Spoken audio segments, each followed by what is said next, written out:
하나, 둘.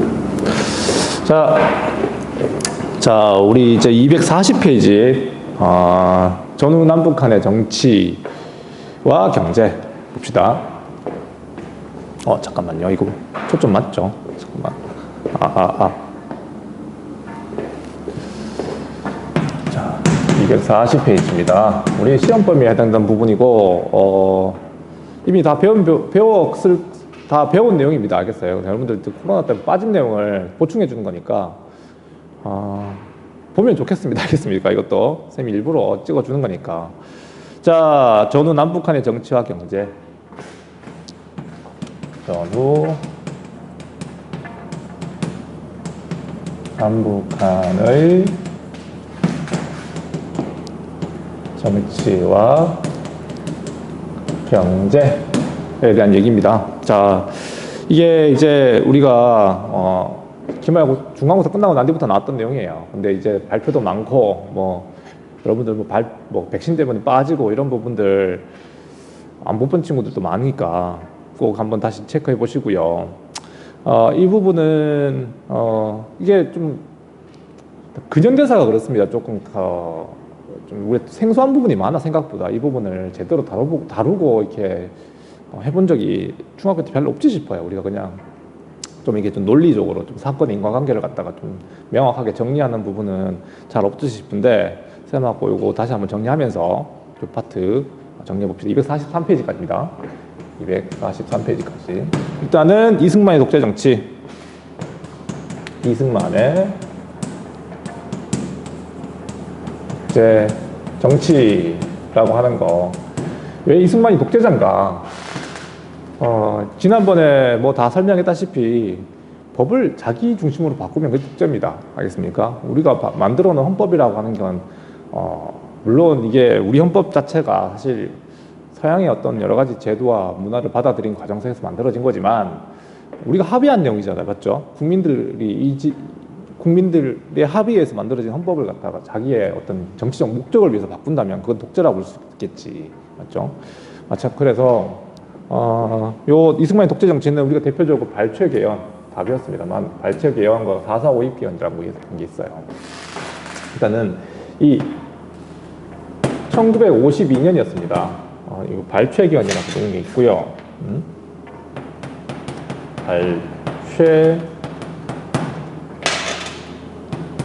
발췌개헌이라고 하는 게 있고, 그 다음에 1952년 1956년이었습니다. 54년이었습니다. 54년에 그 유명한 4.4 5.2개헌 사건. 5.2개헌. 두 번의 개헌이 있었어요. 우리 어쨌든 이렇게 1948년에 수립한 정부를 갖다 우리는 1공화정이라 불러요. 1공화정. 근데 1공화정의 기본적인 헌법이라고 하는 게 우리 기억나는지 모르겠지만, 임기가 대통령 중심제인 거. 일단 대통령 중심제였고, 맞죠? 중심제였고, 임기가 4년이었으며, 그 다음에 중임이 가능했습니다. 중임. 그러니까 연임 2회가 가능했던 헌법이었다고. 알겠습니까? 그러니까 국회의원 선거는, 국회의원법은 크게 바뀐 게 없는데 대통령 중심제다 보니까 이 대통령의 어떤 권한이 막강했었습니다. 맞죠? 그러다 보니까 이 대통령의 어떤 임기와 중임이라고 하는 이 문제를 갖다가 계속해서 자기 다 하고 싶죠, 대통령. 알겠습니까? 바꿨던 거예요, 이 발췌개헌이. 일단은 이 발췌개헌의 배경에는 선생님이 이런 거 설명했었어요. 일단은 선거가 2대 선거가 있었지. 맞죠? 1950년에 2대 선거가 있었어요. 1950년은 참 뜻깊은 해라고 했습니다. 연에 2대 국회의원 선거에서 반 이승만 세력이 크게 당선됐었어요. 그러니까 요거는 다 설명했던 겁니다. 그러니까 초대 국회의원 선거, 재헌국회에서는 이승만을 비롯한 어떤 단독 정부를 찬성했던 사람들이 전부 다 국회의원이 됐었고, 그러니까 50년은 6.25 전쟁도 있었지만 6.25 전쟁 직전에 5월 달에 선거가 있었어요. 그때 선거에서 그때는 그 단독 정부가 이제 사실은 이제 기정사실화 됐으니까 그 이전에 이제 이승만을 반대했던 또 좌익 세력이라든가 뭐 통일정부론을 주장했던 사람들도 전부 다 이제 국회의원에 나왔습니다. 그래서 많이 대거 당선됐고 반 이승만 세력이 크게 승리했던 국회의원 선거였어요. 그러니까 이게 여러분 어떤 의미냐면 안 적어줬지만 그러고 대통령이 이때 거의 간선제였어요. 간선제. 이때 간선제는 다 설명했지만 설명도 또 하려니까 간선제는 국회의원이 뽑는 거였어요. 이 당시에는. 알겠습니까? 그러니까 대통령을 뽑는 주체가 국민이 아니었고 국민의 대표였던 국회의원들이 대통령을 뽑는 그런 시스템이었다고. 그러니까 이때 반 이승만 세력이 많이 당선됐다는 말은 다음 선거 재선될 가능성이 낮았죠. 이해됩니까? 그 다음에 이승만의 실정, 잘못된 정치, 알겠습니까? 그 거창, 양민, 학살 문제, 알겠습니까? 무고한 백성을 죽였다는 이런 사건이 국회에서 폭로가 됐고요. 이해됩니까? 두 번째 국민방위군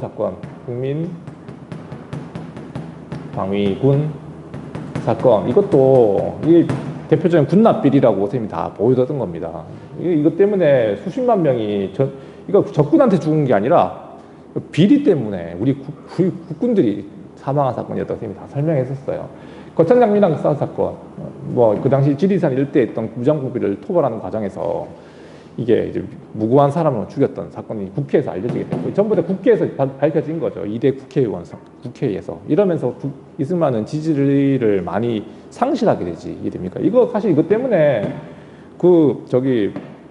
부통령도 사임하게 됩니다.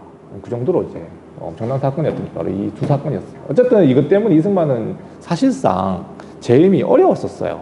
중임인인데 두 번 하기가 힘들었다고요. 이해됩니까? 그래서 이제 정계 과정 개헌을 추진하죠. 개헌을 추진하게 되었고 그 개헌이 바로 우리가 알고 있는 발췌 개헌입니다. 우리 발췌라고 하는 말이 좀 어려운 말입니다. 발췌라고 하는 말이 무슨 말이냐면 이게 사실 이게 야당과 여당의 어떤 그 합의 내용을 갖다 좀 섞어서 만든 헌법이라고 하는데 당연히 여당이 이 당시 일단은 이승만은 자기 세력을 모으기 위해서 일단은 새로운 정당을 하나 만들어요. 원래 이제 이승만 같은 경우는 독립촉성중앙협의회인가 독립운동 해외에서 들어오자마자 그걸로 중심으로 활동했었는데 이승만을 중심으로 하는 자유당을 이때 처음 만듭니다. 자유당을 이때 처음으로 창당하게 되고 이 자유당이 이제 이승만을 지지하는 세력이니까 여당에 해당되겠죠. 그러니까 이 자유당을 중심으로 개헌이 이제 추진됐던 거지. 이해됩니까? 자, 그래서 이 당시 가장 중요한 어떤 그 의제는 바로 간선제를 갖다가 요거 있죠. 간선제를 갖다가 직선제로 바꾸는 거예요. 직선제로 바꾸는 내용이었고, 맞죠? 이거 때문에 이제 야당 의원들과 충돌하게 됩니다. 알겠습니까? 충돌하게 됐고, 이 당시에 겪었던 것 갖다가 이제 부산 정치 파동이라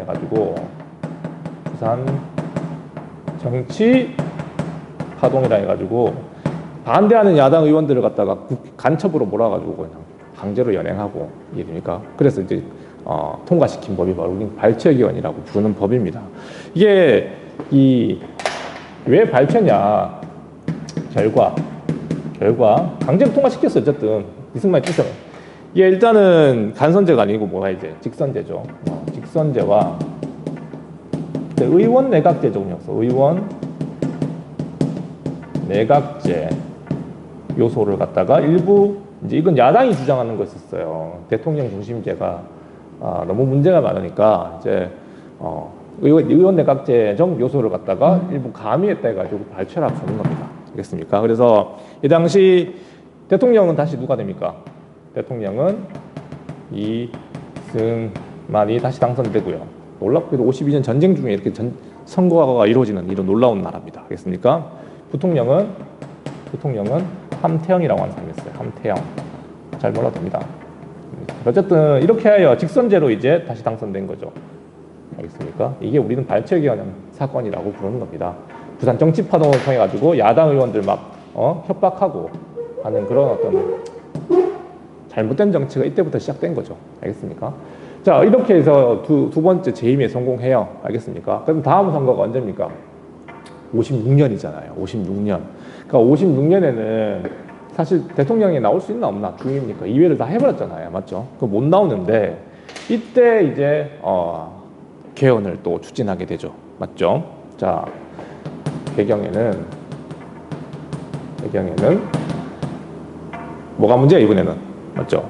대통령 임기, 대통령 이 중임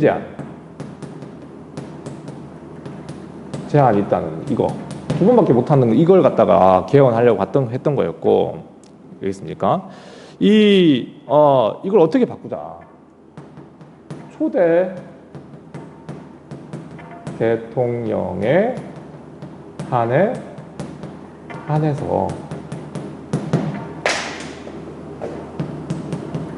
중임 제한을 갖다가 어떻게 하는 거야? 철폐한다는 내용입니다.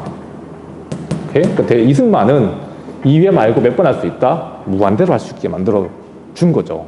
알겠습니까? 그래서 이제 당시 자유당 중심으로 다시 또 한 번에 이제 헌법 개헌 추진하게 됐고, 이게 사실상 이게 정개 과정에서 보면 헌법을 개정하려면 국회의원의 3분의 2가 필요했었어요. 맞죠? 이 당시 국회의원이 203명이었고 곱하기 3분의 2면은 몇 명입니까? 정족 개헌 수가 원래는 135.333 이렇게 나가니까 이거 이상이니까 맞죠? 정족 수가 몇 명? 그렇지. 개헌 통과 수가 이거 알 필요 없는데 136명이었습니다. 맞죠? 136명이었는데 실제로 이게 개헌하니까 몇 명? 반대한 사람 많았거든요. 이거 독재잖아요. 135표가 나와서 사실 이거 가결된 거야. 이거 안 되는 거죠. 절대 안 되는 건데 이걸 억지로 바꾼 거지. 다시 말하면 정족수를 갖다 136명이 아니라 몇 명? 135명이다 하는 이야기. 333은 445입이다. 4는 버리고 5는 반올림해서 올리니까 333은 뭐야? 이건 버리는 숫자니까 개헌 정족수는 135명이니까 통과된 거다 하는 아름다운 이 형법이 바로 445입이었죠. 맞죠? 이런 이야기를 했던 걸로 기억합니다. 알겠습니까? 자, 결과가 중요합니다. 이거 선생님 요거는 이 당시 이런 거 막 너네하고 좀 재밌게 논다고 많이 설명만 했지. 이 결과가 더 중요해요, 사실은. 이 결과는 이승만의 영구집권이 가능해졌어요. 그러니까 이제는 무한대로 가능한 거죠. 뭐 2번, 3번, 4번 죽을 때까지. 다음 선거 또 나오시고, 알겠습니까? 집권이 독재자죠, 독재자. 알겠습니까? 그 다음에 강력한 반대파 탄압이 이루어져요. 반대파 탄압. 알겠습니까? 탄압이 시작되죠. 이 당시에 가장 유력했던 그러니까 유력하다기보다 이승만의 반대에서 이제 반대파들이 모일 거 아닙니까? 그 당시 국민들의 지지를 가장 많이 받았던 사람이 누구였냐면 진보당이라고 하는 게 있었어요. 진보당 사건이라고 하는데 반대파의 대표적인 게 진보당의 조봉암이라고 하는 사람이 있었거든요. 조봉암이라고 있었는데 이런 사람들을 갖다가 그냥 간첩 혐의로 막 연행하고, 알겠습니까? 이 진보당 사건이라고 부릅니다. 사건 또는 이 이승만을 반대하는 언론들 갖다가 강제 폐간시키고, 경향신문이었어요 이 당시에. 경향신문 강제 폐간, 알겠습니까? 원래 권력자들은 자기한테 비판적인 걸 잘 눈두고 못 봅니다. 그런 거 많이 있었죠. 이런 식으로 반대파를 갖다가 탄압하는 이런 모습들이 보여준 게 이승만의 모습이었죠. 이 독재죠. 알겠습니까? 이런 걸 우리 독재라고 부릅니다. 자, 이런 식으로 이제 이승만의 영구집권 독재는 강화되어 가고 있었고, 이제 결정적 계기는 이제 언제입니까?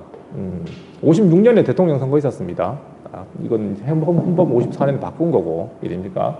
56년에 대통령 선거가 있었고, 다시 60년이 밝아오죠. 60년에 대통령 선거가 있었는데, 그때는 이승만의 어떤 그 집권보다는 56년 선거가 되게 좀 주목할 만한 게 뭐냐면, 사실 부통령 선거가 되게 중요했었어요. 사실 그때도. 그러니까 지금 4.4 5.2 개헌에서 가장 중요한 거는 중임제한 철폐라고 하는 문제였지만, 이 부통령의 역할, 여기 있네요. 부통령의 역할도 굉장히 좀 애매모호해서 이걸 역할을 강화시켰거든요. 다시 말하면 대통령이 뭔가 병고가 생겨가지고 돌아가시거나 뭔가 이런 일이 생기면 이제 부통령이 이어서 한다는 내용도 사실 이 내용에 포함되어 있었습니다. 개헌 내용에. 그러니까 부통령도 되게 중요해요. 이승만 없으면 이제 그 다음이 바로 이제 부통령이 돼버리니까. 맞죠? 그러니까 근데 그 당시 56년 선거에서는 부통령이 야당이었던 장면이 당선돼요. 그러니까 대통령은 그 자유당 출신의 이승만, 부통령은 민주당 출신의 장면, 이러면서 이제 좀 권력이 약간 견제되는 모습으로 보여지는 건데, 이게 이제 60년 선거에서는 부통령을 무조건 누굴 당선시키는 거야? 자유당이었던 이기움을 당선시키려고 하는 무리수가 이제 우리가 알고 있는 4.19 혁명까지 이어지게 된 계기가 되죠. 자, 그렇게 이제 전개됐던 게 이제 우리 초창기의 1공화국의 모습입니다. 자, 계속해서 남북한의 경제 체제, 그리고 남북한의 경제 체제 이야기 계속해서 나갈게요. 한번 끊으면 끊고 나갑시다. 끊고.